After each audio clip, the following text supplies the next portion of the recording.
আরে বড় ভাই না? আজ 2 বছর হলো। একটা ভুল বোঝাবুঝির কারণে তোমার সাথে কথা হয় না।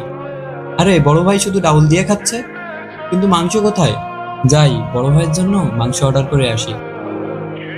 ওয়েটার, ওই যে টেবিলে একটা ভদ্রলোক বসে আছে না, ওনাকে আমার পক্ষ থেকে মাংস দিন। আমি বিল দিয়ে দিব।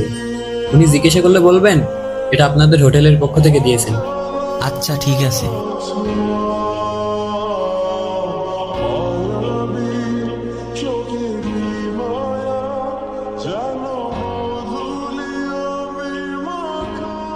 আচ্ছা আঙ্কেল, আমি তো মাংস অর্ডার করি নাই, আপনি মাংস দিলেন যে?